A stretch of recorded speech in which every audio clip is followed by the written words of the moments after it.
Wow, Malta, that's a great suggestion. Maybe. You have a business idea. I do, and Rebbe nightlights. That's scary. You're like project, like a whole. Yeah, very scary. Why not? And dollhouses shaped like 770. Wait, that's a good idea. I think that's a thing. Because like anymore.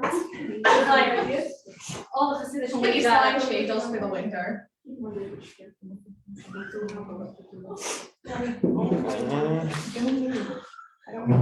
The rabbi is speechless. No, I think you're gonna have a hard time selling fleece line shadles. Alright. You might just do better off with fleece lined hats to go over the shadles. I think they might sell You better. should put some wool and linen together and then make that. That'll sound real well. A controversy. The Shatner shadle coming to your local stores. Anyways.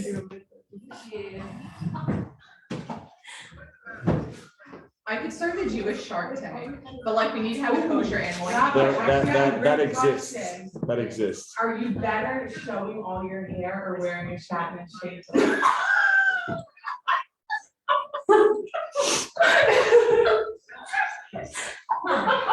You're better off showing your hair. No, you are. You actually are. Wait, if you're married, you're not married. You're married.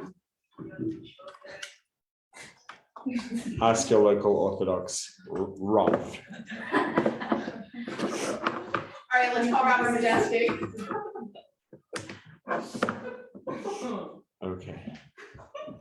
And shingles for beards.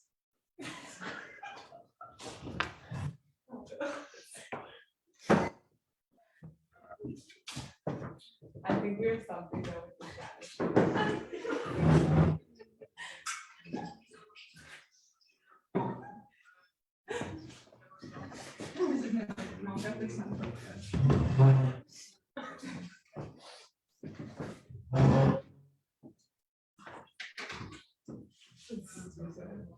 I think you need to be on TikTok, Rabbi. Elevate that clay on, you know? I know. Alright, we have Yes. Can I give them up? Yes, thank you very much.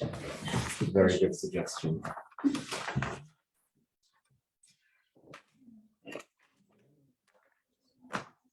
Thank you. Yes. I don't want Hebrew. No. Want them? Can I come carry this up? She should be. Okay. Nice to have you here. It's official. It's a Parsha class. You're going to be learning a second. I know. I'm gonna have this unless you think this is. I don't have to.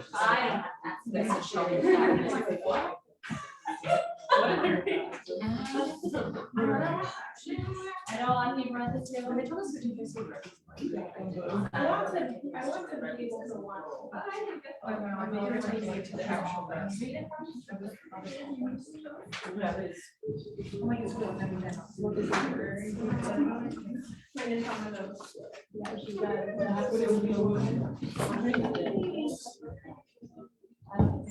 Who's that?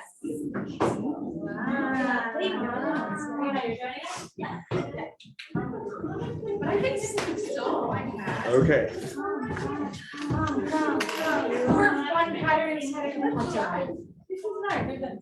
One, two, up, 1, 2, down.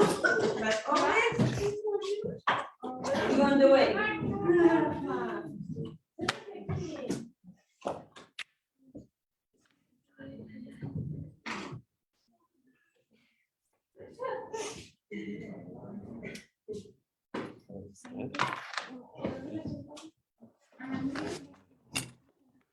Thank you.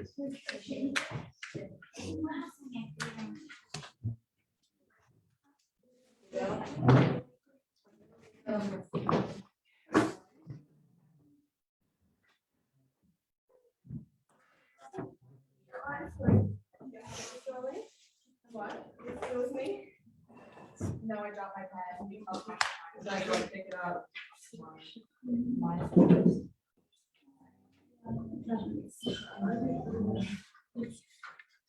It's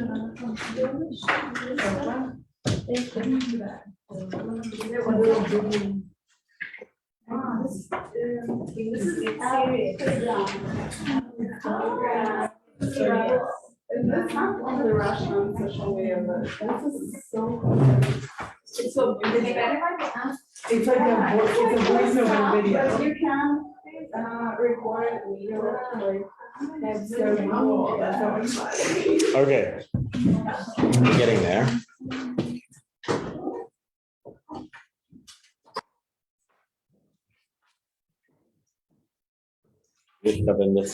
Down here. Good morning. Morning. Michal Fernandez. Hello. Good morning.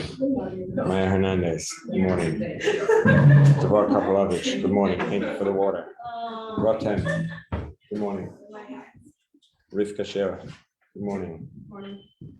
Rachel. Good morning. Thank you for setting up the Zoom. Sofa Gula. Good morning. Sarah Besnevs. Good morning. Good morning. Ariel. Ariel, is that how you pronounce it? Good morning. Ariel available. Marco Ravana. Good morning. Definitely here. Bracha Simcha. Good morning. Okay, who else needs to be out here? Sorry? Surka? How do you spell it? S-I-R-K. That's first name? Yeah. S-I-R-K-E. Okay, present. Thank you. Who else? Jenny, good morning.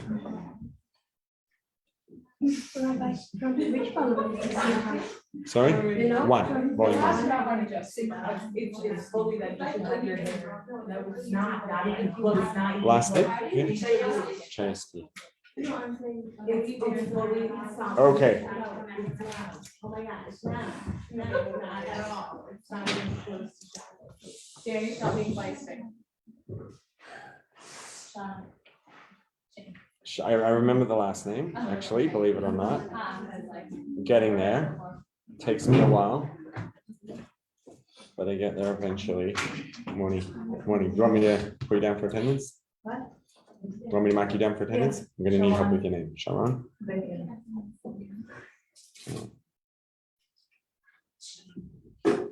Okay.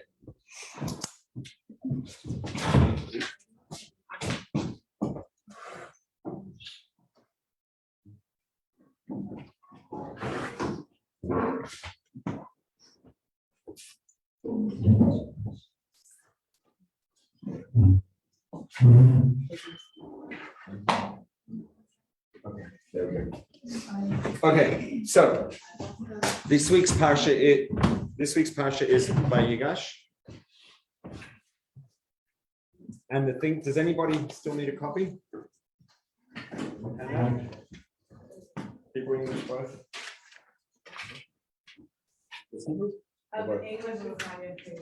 Sorry? No, just kidding. Just kidding. Just stapled the wrong way. No, that's not your fault. Okay, so we are starting from in the Hebrew, page 86. It's paragraph 9. In English, I don't have, but there should be a 9. I think it's on the back in terms of how it's stapled. So we have in this week's Parsha talks about there's a pasuk that says, "Hey lachem zera, take for yourselves grain." Now, so in the Haggadah, we say at the beginning, "Hey lach ma'anya," or some Haggadah say, "Halach ma'anya." This is the bread of affliction. We say, "Hey lach ma'anya," the bread of poverty, the bread of affliction. The Arizal says that when we say Helach Ma'anya in the Haggadah, that is a tikkun that repairs the damage that Yosef did when he said, Helachem Zera, take grain for yourselves. Now, just to zoom out a little and talk about the context, what is this take grain, what's he saying, what's going on? So the situation that was going on, in this time behind this whole story, right, the reason that Yosef's brothers came down to Mitzrayim was to get grain. because there was a famine. Yosef rose to power when he interpreted Paro's dreams. Paro had the dreams about the grain and the cows, which were the dreams. The message of the dreams were that there are going to be 7 years of abundance followed by 7 years of famine. And then Yosef made the suggestion during the 7 years of abundance, accumulate grain so that you'll have when the 7 years of famine come. Then when the famine hit, everyone was coming to Mitzrayim to buy grain. And the grain that was stored on behalf of, belonged to Paro, not to the people. And over time, when people would come to Yosef to get grain, both foreigners as well as locals who lived in Egypt, as well as Egyptians, they would have to buy grains. When the famine hit, they would come to Yosef. Yosef was the only source of food available in the region. People would come to him to buy food. And he had various things that he would have them do. Number one, they had to pay. Eventually, people, even the Egyptians, ran out of money. The price, of goods goes up when there's scarcity. Yosef was the only source. There was no competition. He had a monopoly on food. Having a monopoly on food is very good for the vendor, very bad for everyone else. The prices went up. People ran out of money. The Egyptians had no money left to buy food. So they come to Yosef and they say, feed us. And he says, pay up. And they say, we got no money left. You took all the money. So then what Yosef did was he took away their property. He made them sell their property to the state or to trade ownership of their property for the food. So eventually all the land in Egypt, aside from the leaders, from the priests, everyone else's land now became the property of Paro, and he exchanged that for food. Now what happened when Yosef did that, he had a specific intent in mind, and that was, once he takes away their property, there's no more property ownership, he can now tell people where they do and don't have the right to live. He mixed people up, moved people around, which now meant that his family, his brothers and their families were no longer strangers, right? We talked a little bit about the mindset of being a stranger several weeks ago. There's challenges. Let's say a child moves to a new school, right? It's something that can come with a lot of challenges, being in a new environment. Why is coming to a new school difficult? The reason that coming to a new school is difficult is because, right, it's a new environment, you're a stranger, but it's not just that you're a stranger, it's that you're an outsider. The first day of pre-1A or the first day of high school, let's say, assuming that let's say there's a school district where high schools have no continuity from elementary schools. You come to high school, brand new group of friends, brand new people, everyone's starting out fresh. That's much less intimidating than in the middle of 11th grade, in the middle of the year, coming to a new school. Why is that less intimidating? Because when you come to a new school at the beginning of high school and everyone's new, everyone's in the same boat.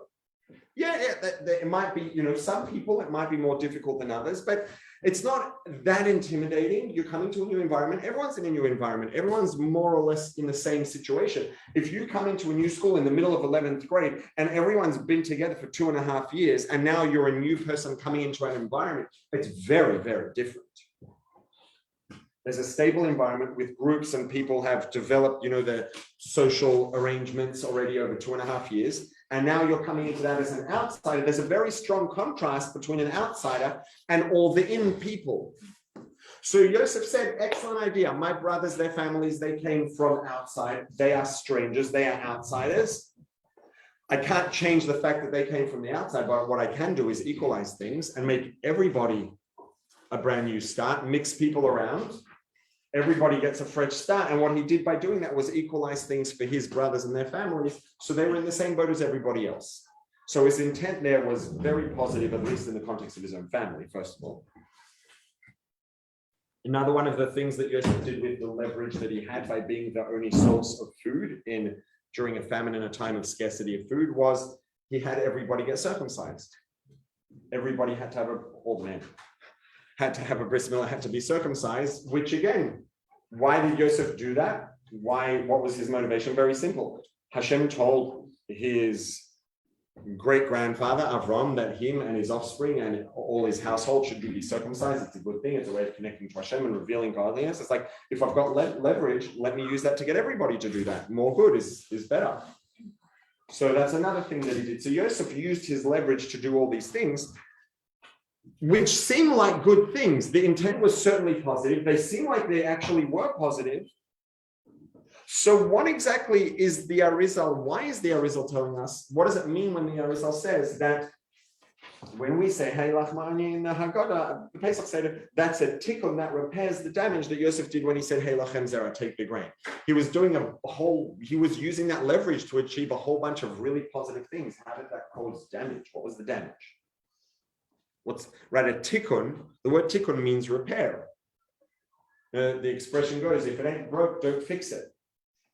If we need to be masaken, we need to repair what Yosef did by using his leverage with the grain to make all these things happen. Apparently, he did something wrong and he broke something that we need to repair. So how could this possibly have been bad? What's going on here? So what it all boils down to, basically, is that, well, first of all, what actually happened, let's talk about the mechanics before we get to the how and why. When Yosef did these things, he used his leverage as a result of having access to food to make all of these things happen. What he did was, the terminology, the Kabbalistic terminology is he added klippos into Mitzrayim, or he added chayos, he added life force and energy to the klippos, to the negativity, to the forces of negativity in Mitzrayim. So he actually made the Golos stronger. He made the exile stronger and deeper. He strengthened everything that was negative about Egypt, which made the exile worse. Sorry? Could he add to the klippos by doing this? By doing the things that he did? Yeah. Do you want to elaborate on the question? Why not? Like, for example, why would the Brit Milah add klippos? That's exactly the question.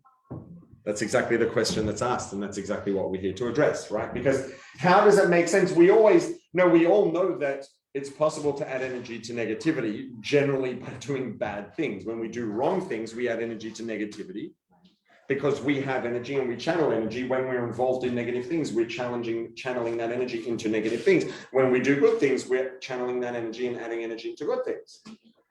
So how does it make sense that by doing good things, he was adding energy into negativity, right? That's exactly the question. Now, exactly how we will get to, you know what, let's get to it now. Oh, well, this really comes up in the text that's much later on, but we can bring it in now. So there was a gathering of, a gathering of rabbis at one point. It was during the time of the Frierdiker Rebbe, I believe. And they were talking about the approach to, there's so many forces that are driving assimilation and pulling people away from Torah mitzvahs, pulling people away from their tradition and their roots. And what can we do to bring them closer? And they were talking about different ways of going about it. And without getting into the details too much yet, because we're going to develop that through the conversation, there was a difference of opinion about something. And the Frierdiker Rebbe insisted and said, no, that's not the way to do it. That's wrong. And the person who was suggesting doing it used a metaphor and said, listen, I agree with you that this is not ideal.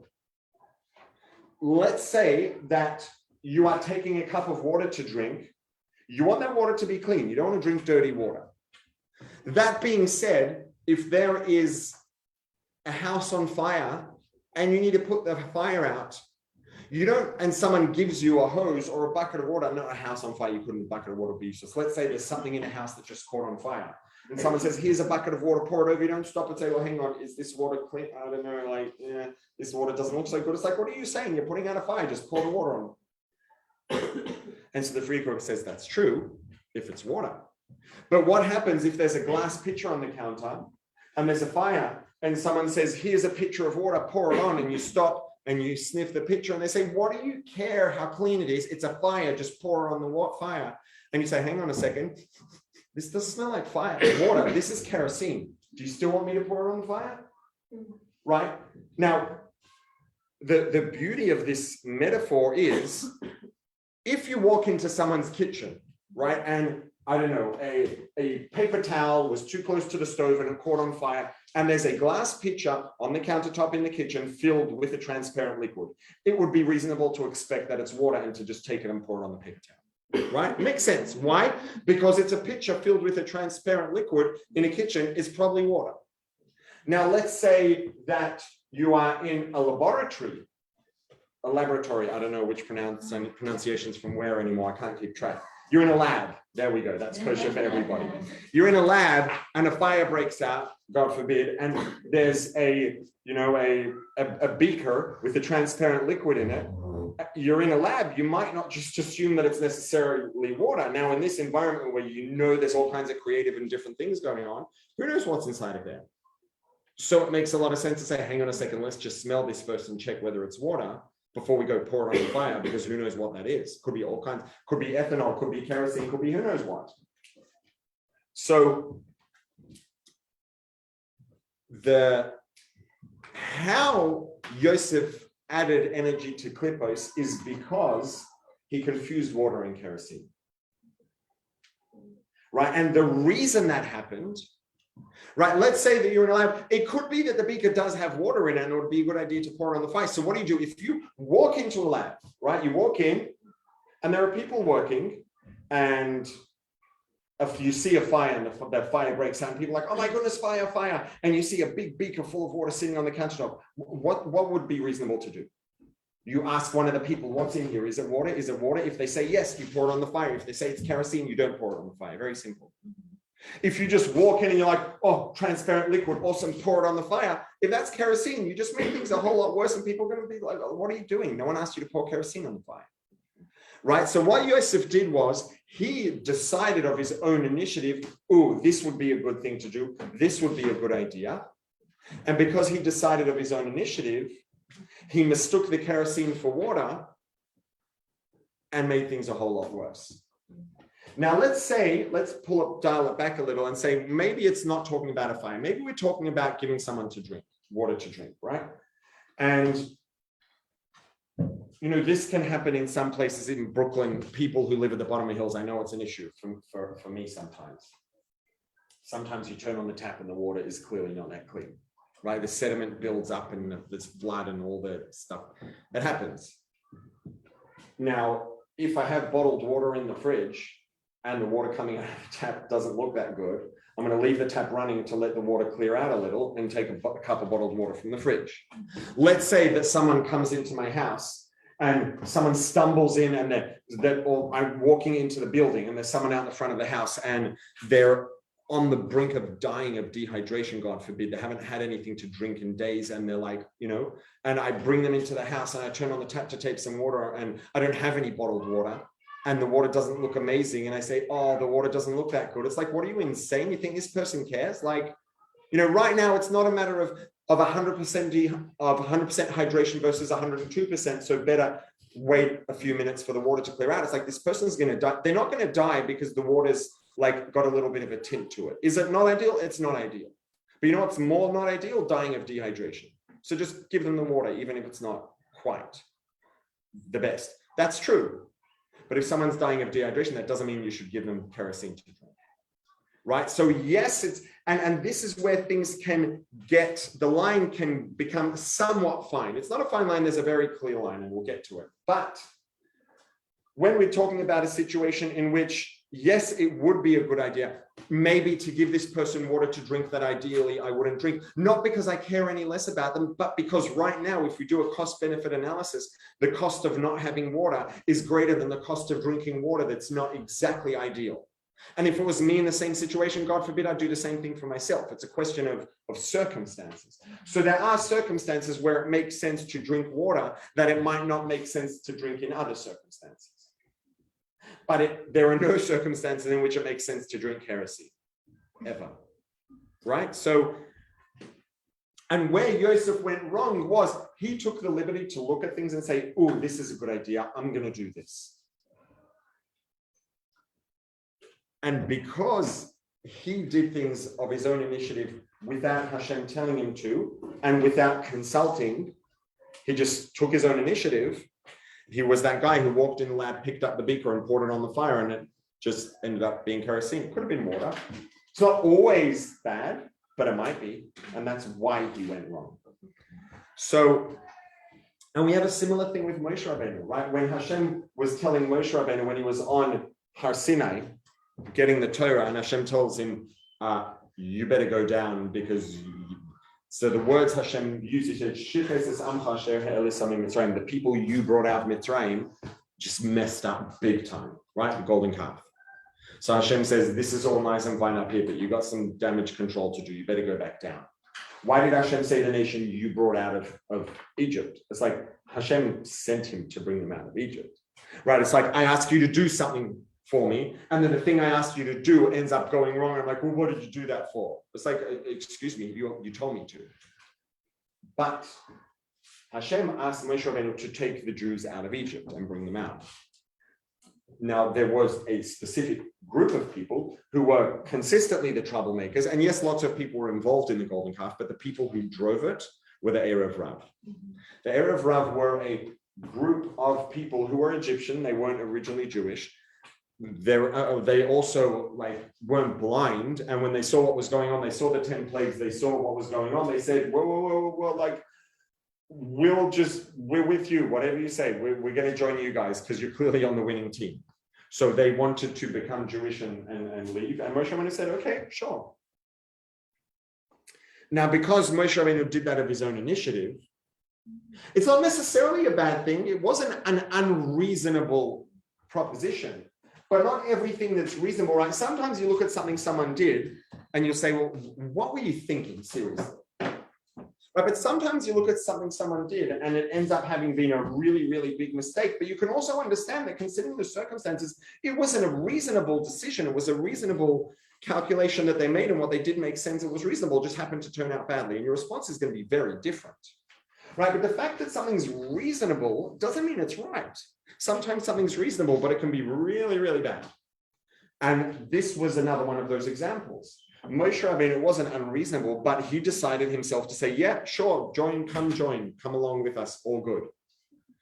He didn't ask Hashem, he just did it himself. And because he did it himself, not because he did it himself, but because it turns out that it was the wrong thing to do, and he asked Hashem, Hashem might have said no. And because he did it himself, despite the fact that it was reasonable, it was wrong. And these people turned out to be huge troublemakers who caused no end of grief for Moshe Rabbeinu and all the Jewish people. If not for them, the golden calf would have never happened.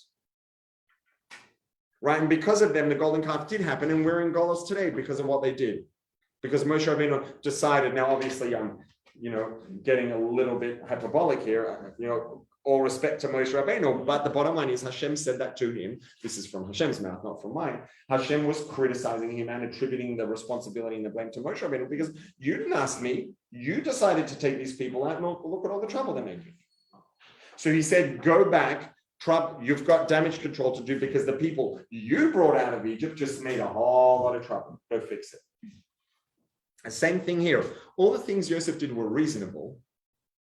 But when we do things that are reasonable without consulting those who are better informed, sometimes things that are reasonable are still wrong. Same thing happened here. Yosef Hatzadik did things that were reasonable, right? And none of us, I don't think any of us sitting here can come up with reasons why they were at face value bad decisions. The thing that was a bad decision was to go ahead with it without consulting or getting any directive from Hashem. Now, to be fair, right, let's, make sure that we're not oversimplifying things and leaving room for, reasonable responses and challenges to this, because there are some. It's true that, it's not like Yosef was at liberty to just send Hashem a DM and say, hey, I had this idea, should I do it? Right? So, sometimes you have a good idea and there's no one to ask and you've got to make a decision. It's not necessarily the wrong thing to make, it's always the right thing to make the best decision we can. Sometimes the best decision is to ask someone better informed. Sometimes we don't have that option and we have to just go with what we have. That's true. You know what's also true? Sometimes when we go with what we have, we might do something that ends up being really bad, which is what happened here. So I guess we could say there are two parts of the lesson here. Number one is, if there's someone available who's better informed or has better access, if you can ask Hashem, you can ask someone who has more Torah knowledge, someone who's better plugged in, a tzaddik, a rebbe, something like that. If you have access to ask, go ask before you make a big decision like that on your own. And if not, be aware that, sometimes reasonable decisions might still be bad. And so the thing that the Rebbe is really bringing it back to here is helping people, bringing people closer to Hashem, because that's what Yosef was doing, right? Yosef wanted to circumcise, had all the Egyptians circumcised to close the gap between them and divinity, to connect them to Hashem, to bring Hashem and integrate Hashem into Egypt and the people and the culture and the society more to a greater degree. That's what he was aiming to do. His intentions were positive. No one's criticizing that. And perhaps even the calculation that he made was reasonable. But any calculation we make on our own carries some risk. Reasonable isn't always right. And that's what happened here. And this was the topic of conversation at that convention when they were talking about what to do, what not to do. Do we bend the rules here? Do we lower the standards there to help connect people to their heritage and to their culture, to bring people closer to Torah and mitzvahs, to connect people, to get people on board with the life that they should ideally be living for their own sake, for our sake, and for the sake of Hashem and the purpose of existence? Sometimes the answer is yes, in some things. Not to bend the rules, but to lower standards. Okay, so here's ultimately, it's never a good idea to bend the rules. But the rules of Torah and the rules of halacha, by definition, respect reality and have leeway and flexibility within them. Very simple, classic, stereotypical example. I have a story of someone told me once, she's told me multiple times, that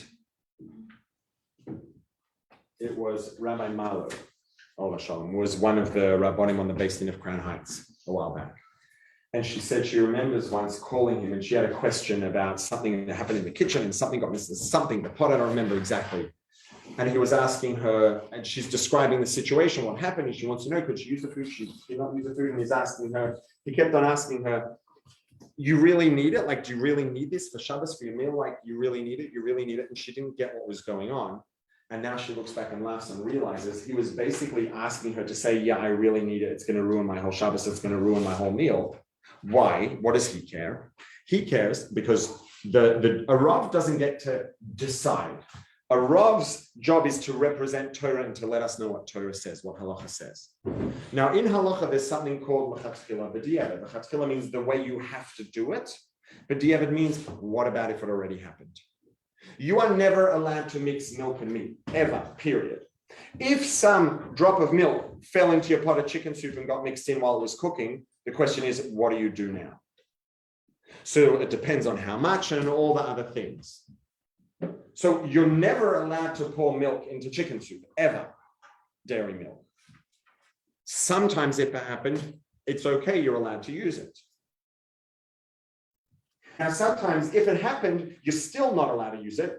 But if it's a situation in which the cost is going to be very high, you would be allowed to use it. Now, that cost may come in different ways. What if this particular dish, and I just picked chicken soup out of a hat, but what if it fell into, a big pot of beef stew that you made and you were going to freeze it and use it over the course of 6 months to defrost, and this is like a $500 pot of food. You have to throw it out now. That's like a very big expense. That would be one example. So sometimes halacha says, look, if this happened, you're not allowed to use it. If it's a case in which the cost is very high, then you are allowed to use it.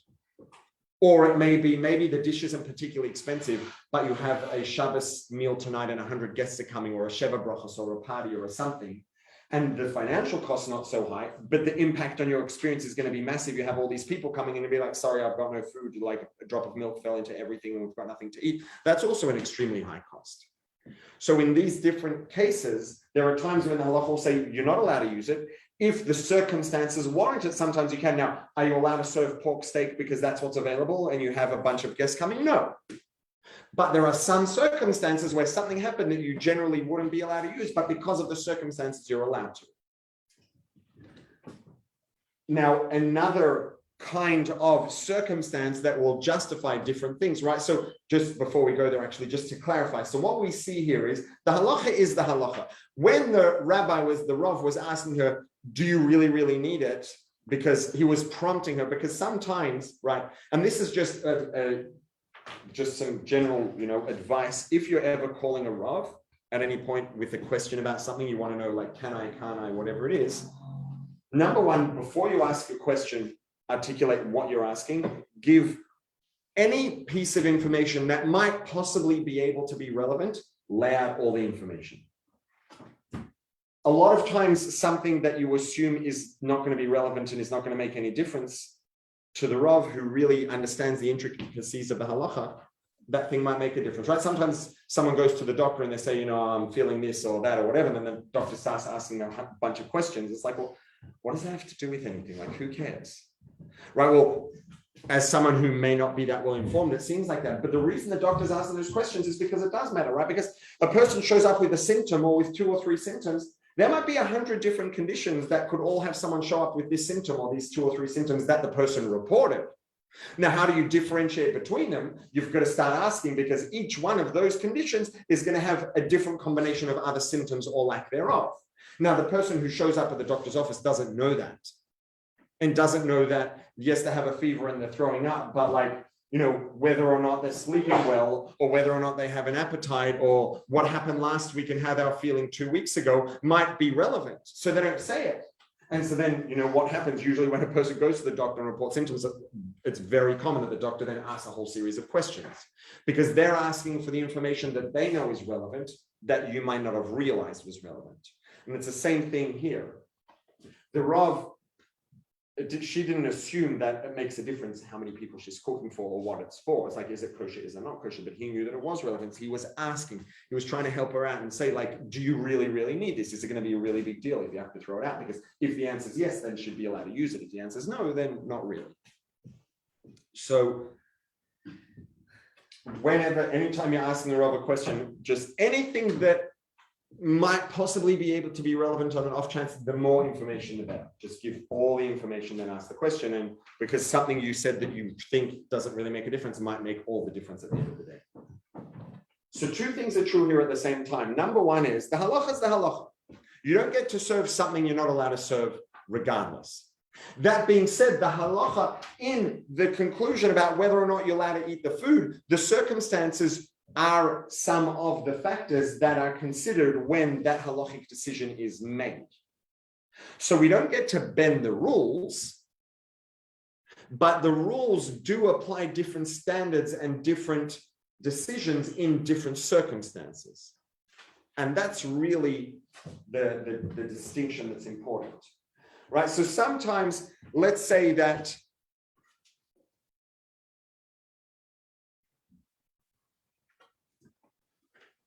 I'll give you a tangible example. It's a little bit random, but I think it's going to illustrate clearly. I went to, when I was a bacher and before I got married, I would go on Mitzvahim. So for Purim, I went on my Mitzvahim route and I brought someone to read Megillah, and I figured we're reading Megillah, everyone does Megillah.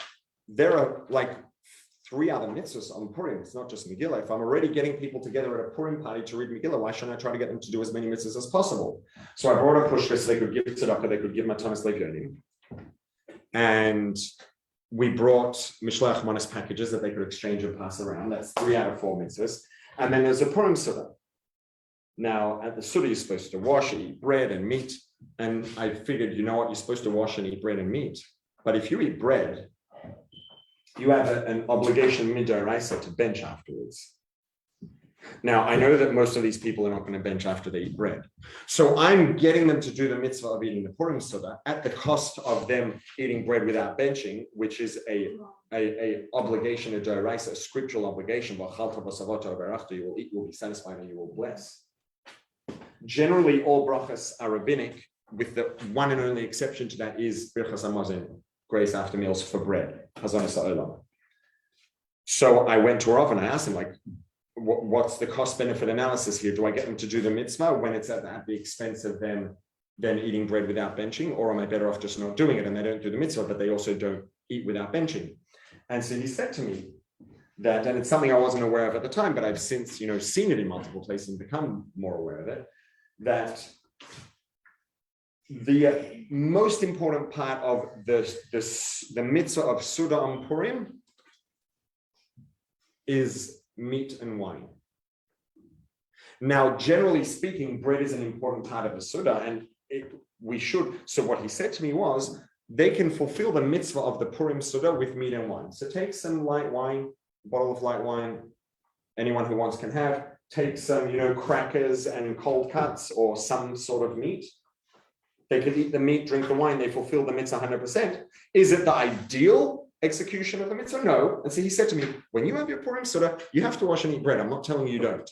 But if you want them to do the mitzvah without the aver, you can give them the meat and the wine. They're doing the mitzvah, the actual mitzvah itself, they're fulfilling, not in the ideal sense. But now what you've solved is you're also not making them eat bread without benching. Right? So he said to me, you still have to wash when you have your Purim Suda. I'm not saying you don't have to wash. That is part of it. That's part of doing it in the ideal execution of the mitzvah. That being said, if there are people who are going to not bench as a result, or let's say someone comes to me and says, I want to do the Purim Suda, but I'm celiac. I can't eat bread. You're not going to say, well, eat bread anyways to a celiac, obviously. You also don't have to say, now let's say the Purim Suda, the mitzvah is bread. If that's what it was, you could say, okay, look, you're exempt from this mitzvah. No one wants someone to eat a Purim Suda and die as a result, or be hospitalized, God forbid. So don't do it. Yes, true. Or if someone says, like, I'm just not going to eat bread. It's not my thing. I don't eat bread. Okay, what am I going to do? So if a person in that situation can do the mitzvah without the bread, let them do the mitzvah without the bread. If letting them off the bread part is going to get them to do the mitzvah, then do it. I still have to eat the bread. That being said, if I, so the halacha for me is that I do need to eat the bread, and for them it's that they don't need to eat the bread. So we both have to observe the halacha, but the halacha takes circumstances into account. And that's the fine line. The fine line, and it's a fine line, but it is a distinct black and white line. And that is, there are expectations or levels of idealness in observance that don't need to be demanded of everyone. And if doing things in a less demanding way will increase someone's likelihood of fulfilling the mitzvah, will increase their likelihood of connecting to Torah, to mitzvahs, to the Creator, etc. A lot of times that is the right thing to do. Right? If someone comes and they're really interested and they want to get involved and they want to learn, and you say, well, you've got to do this like up to, level 11 out of 10 on everything. It's like, that's usually not the way to go. That being said, you also don't tell them, you should have a Shabbos meal, but like, if you want to serve pork, like, it's fine, whatever, no, it's not fine. Do you need to scream at them for doing it? Also not. But you can't tell someone, it's fine, you can have a Shabbos meal with pork, better just don't have a Shabbos meal. I'm not telling someone they have to start, but don't do a Shabbos meal if it's going to be a Shabbos meal that's bringing up Eris into the equation. If someone says, look, I want to celebrate Shabbos and have a Shabbos meal, and there's not going to be anything negative about it, but they're not going to do everything exactly right, go ahead, make the Shabbos meal. It's a beautiful thing. It's something that impacts people and it wakes people up. It's an emotional experience. It's an experience of connection. Go ahead and do it. There's a big difference between doing something at a non-ideal level of observance versus doing something wrong, right? And that's why the Frierdiker Rebbe used that metaphor of the clean water versus the dirty water. Dirty water is not ideal, 100%. It's not ideal. It's not ideal to drink.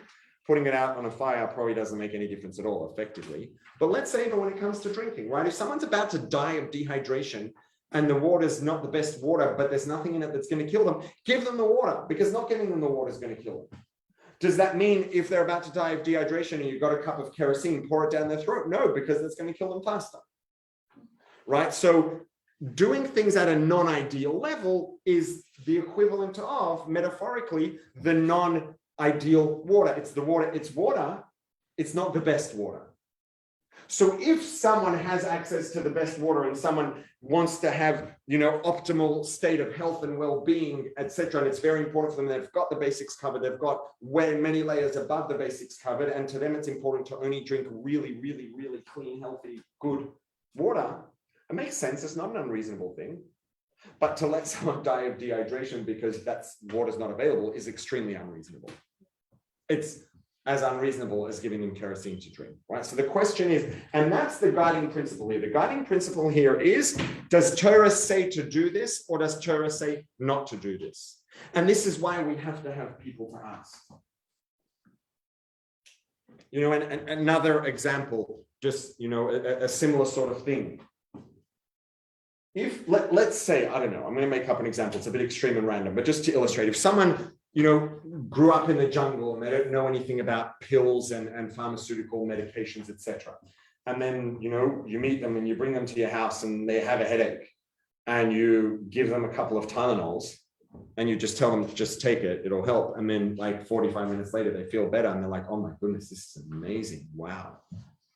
And then they come back to your house the next day and maybe the Tylenols were generic, so they didn't say Tylenol and they were just white pills. And then the next day, there's a different white pill on the counter that looks very similar, and they have a headache, and they say, "Oh, let me take that pill." When that pill happens to be something completely different, it's like, whoa, slow down. It's like yesterday I took something that looked like this, and it made me feel better. It's like, yeah, this looks the same, but it's very different. So it's important to know,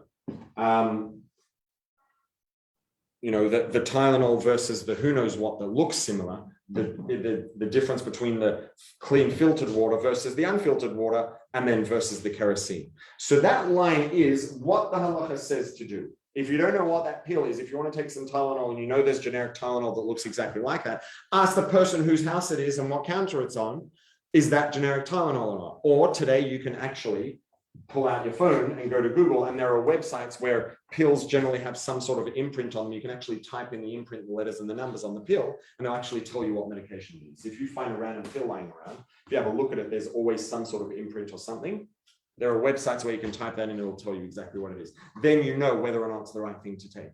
And what that means in terms of, is this a standard I should lower in order to increase the likelihood of this person participating and connecting to their roots and to their culture and tradition and to Hashem, to the Creator, to Torah, to mitzvahs? Or is it not something, a standard I should lower? You've got to ask someone who can give you an answer, which generally is a Rav. And there will be standards that you can lower for someone else that you wouldn't be lower for yourself. And there will be some things where the answer is no, that's not less filtered water, that's kerosene. It's going to be bad, not good. And that can happen. When we make decisions on our own without having sufficient information or guidance, we can pour kerosene on the fire. Now, let's say that, go back to the original example. If you walk into someone's kitchen and you're in the kitchen and they're cooking food and there's a glass pitcher on the countertop and it has transparent liquid in it and there's a fire, it's very reasonable to assume that that's water. That being said, if it just so happens to be kerosene and you pour it on the flame, it was a reasonable assumption in considering the circumstances. There's a fire, it needs to get put out. There's a pitcher full of transparent liquid in someone's kitchen, 99.999% likelihood that that's water. And all things considered, the cost benefit analysis, it makes sense, just take it, pour it, put out the fire. In that 0.0001% of circumstances where it happens to have been kerosene, it's still going to do the damage, right? The fact that it was a reasonable decision doesn't mean therefore it won't do damage if it's the wrong decision just because I had the right intentions. And that's what happened here. Yosef saw a transparent liquid, assumed it was water when it was kerosene. And there is, and in Pirkei Avos, in the first chapter of Pirkei Avos, one of the Mishnah says, Heven Talmidav Shel Aaron, be among the students of Aaron. It's talking about Aaron HaKohen, Moshe's brother. Right? And what was Aaron known for? Aaron was known for universal unconditional love and acceptance, and he was a master at conflict resolution, let's say, right? And that's what he would do. He would, when there was a conflict, he would come and he would assess and analyze what's going on. Why is each person in this conflict feeling the way they are? What's going on, within each person's experience to create this conflicting situation or situation of conflict. And then he would go and with each person, he would interact and damage control things in the way that was relevant to that person's viewpoint and perspective and experience, and then he would resolve conflicts. And the reason he did that and was so dedicated to it was because he loved everybody and he had unconditional love and acceptance. So the Mishnah says, be among the students of Aaron. Oyev Shalom, love peace. Rodev Shalom, pursue peace. Or it doesn't mean pursue, it means one who, be among the students of Aaron. What is a student of Aaron? Oyev Shalom, someone who loves peace. Rodev Shalom, someone who pursues peace. Oyev Esabrios, someone who loves the creations. And the reason that it uses the word creations here, which is a bit of a crude word, is intentional. If you look at someone and you do a fair, objective analysis of their behavior and you say, you know what? The only thing this person has going for them is the fact that they are Hashem's creation. Everything they do is bad. Everything they think is bad. Everything they say is bad. And that's extreme and that's never actually going to exist. But hypothetically, even if that was the case, even if the only positive adjective or word you could use to describe or refer to someone is the fact that they're Hashem's creation, if that's the only positive thing you have to say about them, still, love someone even if their only virtue is that they are Hashem's creation, and bring them close to the Torah. Give them the opportunity to connect to Hashem, to the Creator through the Torah. So students of Aaron are people who love and accept everyone universally and therefore want to give everyone the opportunity to connect to Hashem through Torah. That being said, pay careful attention. It doesn't just say reduce the distance between the person and the Torah. Right now, to say reduce the distance between or the gap between the person and the Torah, you can do that many ways. If someone told me to reduce the gap between the pen and the pushka, the tzedakah box, I could do that a number of ways. I could do it this way. I could do it this way. I could do it that way. I could do it that way. I could do it right. We have infinite variations of how to do that. If someone says, bring the pen to the tzedakah box, there's only one way to do it. It's like that. So it didn't say be from the students of Aaron, love and accept everyone unconditionally and pursue peace and reduce the gap between them and the Torah, which you could do either by bringing that person closer to the Torah or bringing the Torah closer to meet them. It doesn't say that. It says bring them close to the Torah. Which means, what's the reason we want to bring someone close to Torah? Because Torah is a gift from Hashem. Torah is a means through which we can connect to Hashem. We can connect to infinity. We can increase our connection to divinity through Torah. That's through Torah. If we change Torah to bring it to meet someone who doesn't have an active relationship and connection with Torah, and we change the Torah to meet them, well, it just might not be Torah anymore, and then it's lost all of its value. So,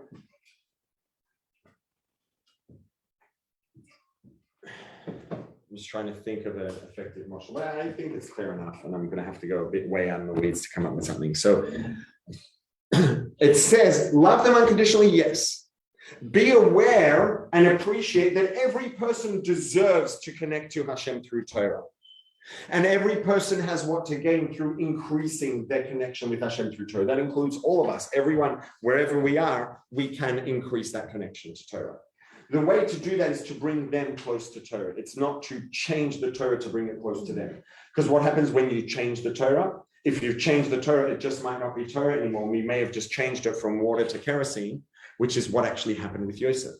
He meant well, and his assumptions were reasonable, but they were wrong.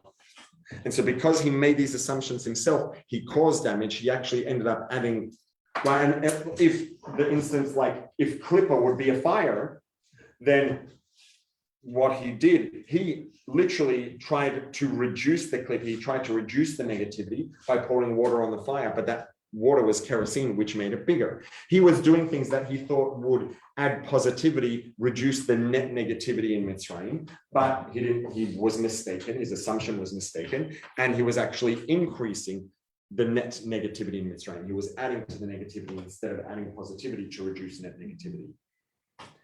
And his intentions were good, and the same thing can happen to us. Right, there are many times where something looks like a good idea and our intentions are positive and we want to bring someone closer to Torah, and we say, well, you know what, like, whatever, it's fine. Like you can lower the standards. This person's at 0 right now in terms of their connection to Hashem through Torah mitzvahs. You can lower the connection to bring them closer. Now, sometimes you can, but you have to know, am I lowering the quality of water or have I turned it into kerosene? And to know the answer to that, either it's in Shulchan Aruch, and if it's not in Shulchan Aruch, we have to ask someone. Now, again, the fine print is, yes, sometimes we have to make a decision in a matter of seconds, and we can only do our best. And you know what? Sometimes we do our best and it turns out wrongly. That's reality. But if we have the opportunity to look it up or to ask, and really the lesson is for people who kind of know that the Rav would say, don't do it, but come on, like I could bring this person so much closer, I'm just going to do it anyway. It's like, yeah, this person's so thirsty, it's worth giving them less clean water, but if it's kerosene, you're not helping, making it worse. Can I bring up a situation that happened a couple of days ago? I want to get your perspective. Sure. It was the last night of Hanukkah. Not even. It was this Hanukkah, like after. No, it was last night of Hanukkah. Okay. Some girls decided they want to go Mitzrayim. It's like 11:30 p.m. Like, hello, like it's kind of too late to light, no? Like, why are you going and giving out menorahs when it's like too late? So 11:30 p.m. when they started going out. Yeah, the cutoff is like. You can let it all night. Yeah, that's okay, whatever. That's not even the whole thing. So I didn't join them. They went out, they went into like bars till like 2 a.m, giving out menorahs. And you know what? They were very like successful. Like they found a lot of Jews, or so they say. And people were lighting in the bars and in the street and saying Shechianu on the 8th night. Okay, so you just And, made like, things a lot more what's complicated. happening? Is that like? Well, if someone's lighting the menorah for the first time, they can say Shechianu. Okay. So that's that specifically. They're lighting at 2 a.m. in the street. Mm-hmm. Aren't you only supposed to light? Aren't you supposed to light in your home? Like halachically? There are a lot of variables and different So There's public menorah lightings. There's why do we do? chatzos there's lechatchilam b'di'eved. Right. So most of those things, I would say, there's nothing wrong with it. Okay.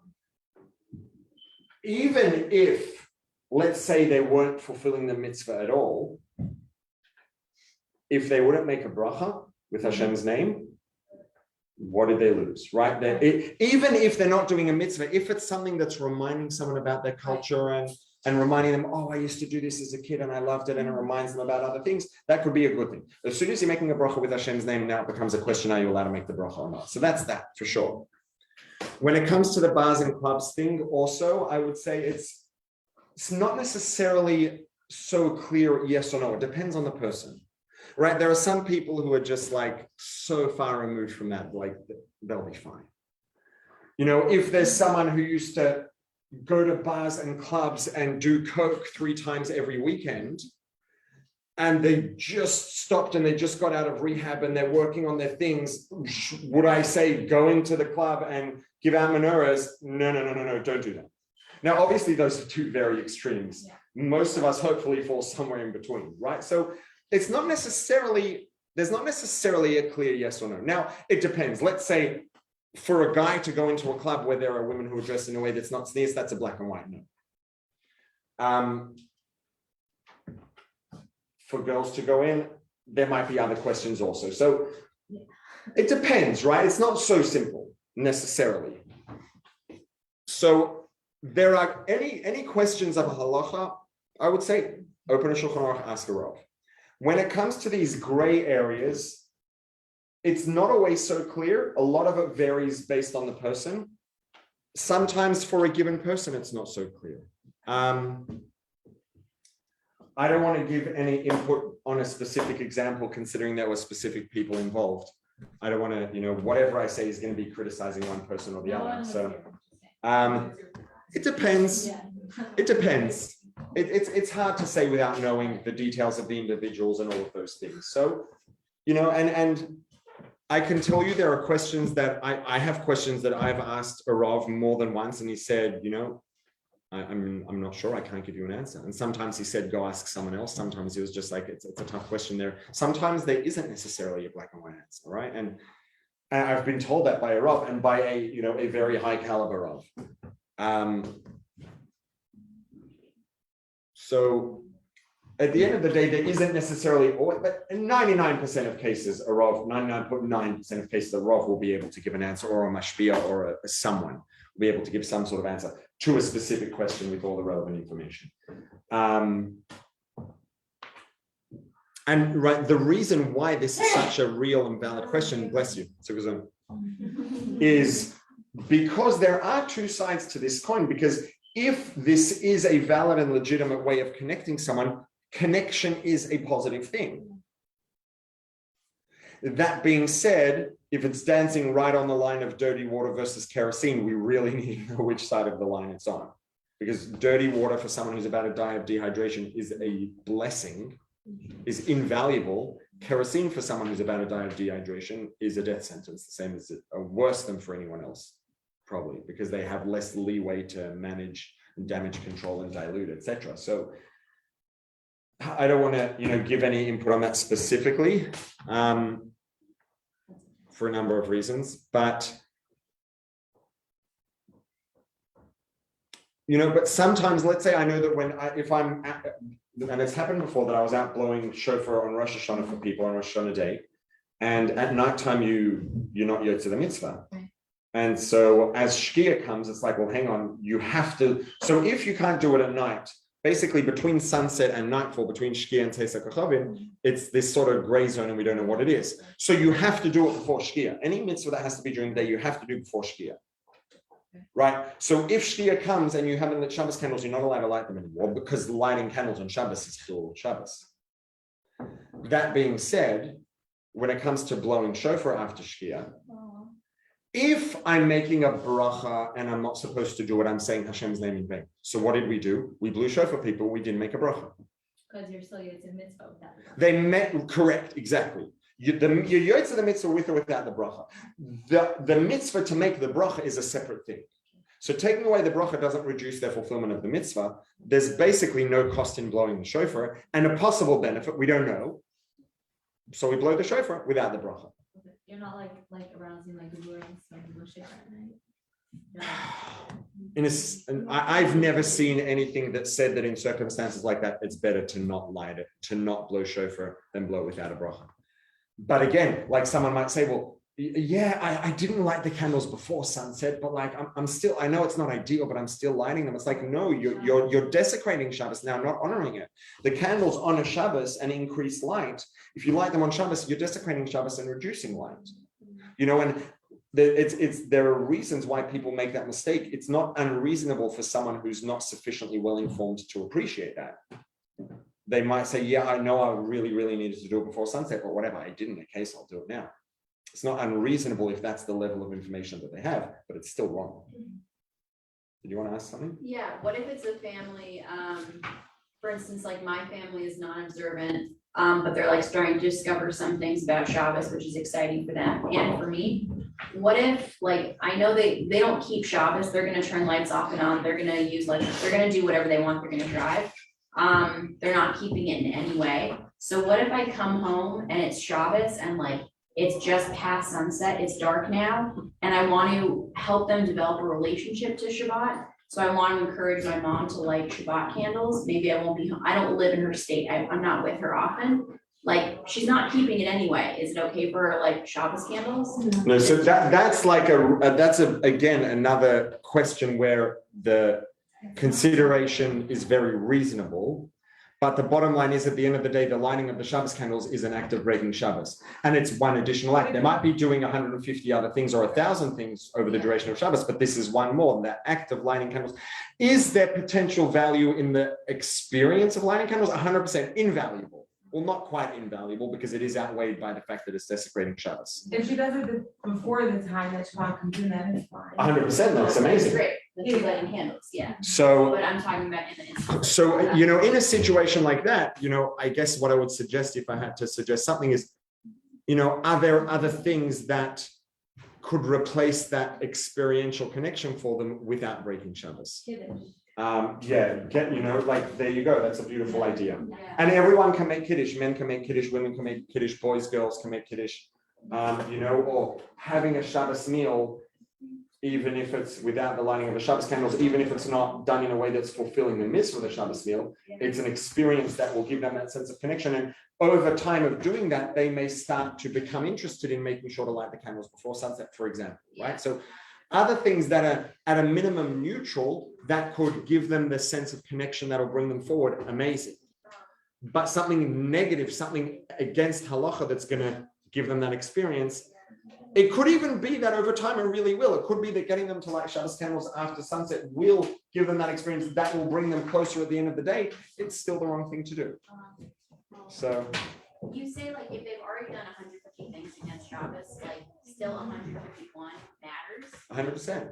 So, but what does that mean it matters? Like what is happening in the like godly realm that like, what is happening with the 151st? What's the impact? The same thing that happened for each one of the first 150. Every action has an impact. Every action has a toll.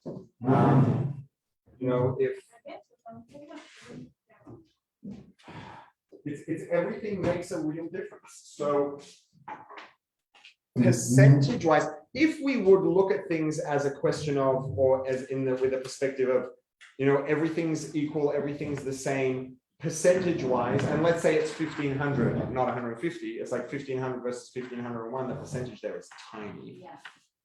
But first of all, every one matters. And, if each act, let's say that, I went and, let's say every time you tap a button on your phone, you get a deposit in your account, right?